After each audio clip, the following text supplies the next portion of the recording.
हमारे साथ हमारे दोनों मेहमान जी राजारमण सर और साथ ही अशोक मल्होत्रा, पूर्व टेस्ट क्रिकेटर, जुड़ गए हैं। दोनों का स्वागत है आप दोनों का। अशोक जी, लेकिन कल के मुकाबले का जिक्र करें तो आखिरकार ऐसा लग रहा है कि मुंबई को अपना मंत्रा पता लग गया है, टॉस जीतो बल्लेबाजी करो। क्योंकि एक तो बल्लेबाजी खत्म नहीं हो रही थी उनकी, ऐसा लगता है कि कोई भी आएगा और स्कोर को 200 पहुंचा देगा। बल्लेबाजी इतनी नीचे तक है। फिर गेंदबाजी अगर देखो तो उन्हें पता है कि अगर बोर्ड पर 150 भी लगे तो ये गेंदबाजी दूसरी टीम को स्ट्रगल करवा दे। बिल्कुल सर्वगुण संपन्न टीम है और पहली बार हुआ। मुंबई इंडियंस ने हालांकि 4 बार आईपीएल जीती है, लेकिन इतनी मजबूत टीम इससे पहले शायद मुंबई की कभी भी नहीं हुई। हमेशा शुरुआत खराब रहती थी, 5-6 मैच हार जाते थे और फिर वापसी करते थे, लेकिन इस बार पहले मैच से उनको अपनी टीम का अंदाजा है। और आपने बिल्कुल सही कहा, उनके पास एक मैच विनर नहीं है, उनके पास 11 मैच विनर है। चाहे क्विंटन डिकॉक की बात करें, रोहित की बात करें, सूर्य कुमार यादव की बात करें, किशन की बात करें, पोलार्ड की बात करें या पांड्या भाइयों की बात करें। और गेंदबाजी भी आपको मालूम है, बुमराह ने कल बेहतरीन गेंदबाजी जरूर की, लेकिन जितना बेहतरीन सपोर्ट उनको दूसरे छोर से मिल रहा है, उससे उनकी गेंदबाजी का जो लय है वो लगातार बेहतर होता ही चला जा रहा है। क्योंकि जब आपस में आप एक दूसरे के साथ होड़ लगाते हैं तो आपके खेल में निखार आता है, जो बुमराह के खेल में अब दिखाई देने लग गया और अपने लय में दिखाई दे रहे हैं। मिलजुल कर मुंबई इंडियंस इस समय सबसे सशक्त टीम लग रही है दिल्ली कैपिटल के साथ में। बिल्कुल राजा सर, बुमराह का जिक्र हो रहा है, लेकिन अभी तक अगर हम टूर्नामेंट में देखें उन्हें तो पहले थोड़ा देर से उनको लाया जा रहा था। यानी कि अगर उनका इंट्रोडक्शन ओवर जो है, पहला ओवर, वो चौथा, पांचवा या छठा ओवर हुआ था।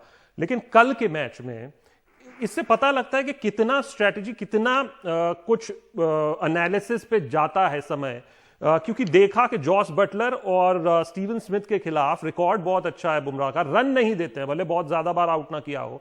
और कल देखा जिस तरीके से स्टीवन स्मिथ ने शॉट खेला, क्या वाकई वो टॉप ऑफ द ऑर्डर, जब बोर्ड पे रन लगे हों तो क्या वो स्लॉक करने जा सकते हैं, क्या वो मारने जा सकते हैं गेंदों को, या सेटल होने के लिए टाइम चाहिए? जब आपके पास 190 का लक्ष्य है सामने तो शॉट तो खेलना जरूरी हो जाता है। तो शॉट सिलेक्शन सही करना चाहिए, लेकिन बुमराह कईयों को मौका नहीं देते, वक्त ही नहीं देते शॉट सिलेक्शन करने का। जो इंस्टिंक्टिव खेल है उस पे खेलना पड़ जाता है बल्लेबाज को। और बुमराह ने कल नई गेंद के साथ सही गेंदबाजी की, काफी सोच लगी है, जैसा आपने कहा शशांक, काफी सोच लगाकर बुमराह को नई गेंद दी गई कल, और उन्होंने दिखाया कि वो नई गेंद के साथ कितने घातक साबित हो सकते हैं। ये नहीं कि वो छठे ओवर में आते हैं या 5वें ओवर में आते हैं घातक नहीं है, लेकिन जब नई गेंद के साथ करते हैं और शॉर्ट पिच गेंद करते हैं खास करके, तो अपना जो स्वाभाविक गेंदबाजी है वो देखने मिला कल बुमराह। बिल्कुल अशोक जी, लेकिन एक खिलाड़ी का जिक्र करना बहुत जरूरी है, वो है सूर्य कुमार यादव। बीच में एक जिक्र भी हुआ था कि वो T20 क्रिकेट में भारत के लिए रिप्रेजेंट करने के लिए उनका नाम क्यों नहीं डिस्कस होता। कल बीच में मुंबई की टीम स्ट्रगल कर रही थी। आप देखें ईशान किशन, 17 गेंदें लगी उन्हें 12 रन बनाने के लिए। वो खुद सूर्य कुमार यादव 11 गेंदों पर 12 रन बना के खेल रहे थे। उधर रोहित आउट हो गए थे, कृणाल पांड्या आए, वो आउट हो गए थे। तो ऐसे में उसके बाद जब उन्होंने शुरुआत के बाद जो अंत में किया वो क्या था? अगर आपको वो शॉट याद हो जो जोफ्रा आर्चर पे उन्होंने किया, वो गाइड था, वो स्कूप था जो सीधा छक्के के लिए गया, और वो पीछे के वी में उन्होंने 37 रन बनाए।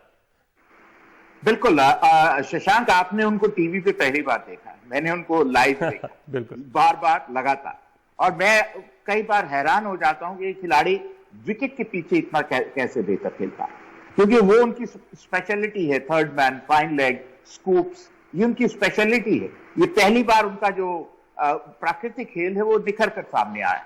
शायद उनको जिम्मेदारी दी गई है, शायद उन पर ज्यादा भरोसा किया गया है, जो शायद केकेआर उन पर नहीं करती।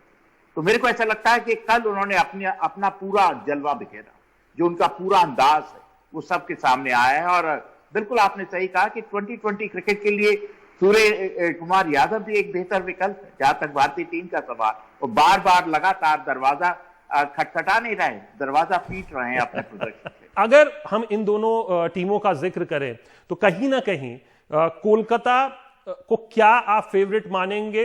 जिस तरीके से चेन्नई की टीम है और जो प्रदर्शन उन्होंने पिछले मुकाबले में किया, क्योंकि गेंदबाजी अभी भी थोड़ा सा डाउट में लग रही है। मैं जानता हूं पैट कमिंस है, शिवम मावी, नागरकोटी आए हैं, उन्होंने कुछ प्रदर्शन किया है, लेकिन थोड़ा अनसेटल्ड है कुछ कोलकाता में। जी बिल्कुल। केकेआर और किंग्स 11 पंजाब दो ऐसी टीमें हैं जो अपने पांव पे खुद कुल्हाड़ी मार रही हैं। उनके पास उनकी दुकान में माल, उनके पास ये प्लेयर्स। अब जैसे कोलकाता की बात करें, जब प्रारंभिक बल्लेबाज के रूप में सुनील नारायण नहीं चल रहे तो आप जिद क्यों कर रहे हैं? मैं कल डेविड हल्सी का कमेंट पढ़ रहा था कि will insist with Sunil Narayan. उससे आपका पूरा बैटिंग ऑर्डर बिगड़ जाता है और शुरुआत जब अच्छी नहीं होती तो उसका दबाव मध्य क्रम के बल्लेबाजों पर आता। और फिर दिनेश कार्तिक को अपनी जगह को अभी भी वो अपनी जगह तलाश रहे हैं। ऐसा लग रहा है कि जंगल में खोए हुए हैं, उनको अपने घर का रास्ता नहीं मिल रहा। मेरे को ऐसा लगता है कि एक तो आपको मॉर्गन को दिनेश कार्तिक के बजाय कप्तान बनाना होगा, ये सबसे पहला कदम होना चाहिए। और दूसरा ये है कि दिनेश कार्तिक मॉर्गन और रसल से पहले बैटिंग नहीं कर सकते। या तो प्रारंभिक बल्लेबाज के रूप में आएंगे या पीछे आएंगे, क्योंकि उनके आने से रनों की गति कम हो जाती है, वो ओवर्स खा जाते हैं, ओवर्स कम हो जाते हैं और दबाव मॉर्गन और रसल पर चला आता है। तो अपना जो तालमेल सही बिठाना हो, गेंदबाजी अच्छी लेकिन जो बल्लेबाजी है उसको अभी तक आप सेट नहीं कर पाए। कहते हैं ना, जो चेस की बिसात वो सही नहीं बिठा पाए। बिल्कुल, और ये कुछ अहम ऑब्जर्वेशंस हैं। लेकिन राजा सर, चेन्नई का जिक्र करें, चेन्नई भी सेटल्ड तो नहीं नजर आ रहा, लेकिन जब उनका टॉप ऑर्डर चलता है तो वो मजबूत नजर आती है, चेज कर लेती है टारगेट। क्योंकि पहले मैच में हमने देखा मुंबई के खिलाफ अंबाती रायडू चल गए, फैफ डुप्लेसी कंसिस्टेंट रहे हैं। तो एक खिलाड़ी जिस पर फोकस रहेगा वो फैफ डुप्लेसी होंगे।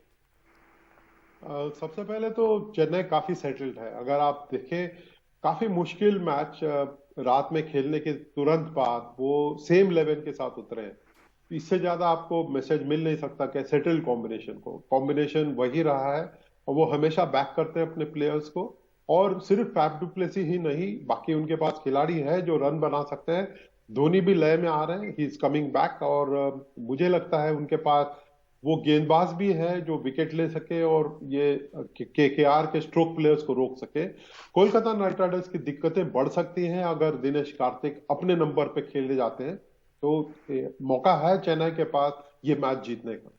बिल्कुल मौका है चेन्नई के पास, और चेन्नई को कभी भी हल्के में लेना नहीं चाहिए, क्योंकि जो खिलाड़ी किसी टीम में नहीं चलते हैं वो चेन्नई में आकर स्टार खिलाड़ी बन जाते हैं। ऐसे बहुत से उदाहरण हमारे पास पिछले सीजन्स के हैं। शुक्रिया आप दोनों का, आप जुड़े हमारे साथ इस चर्चा में।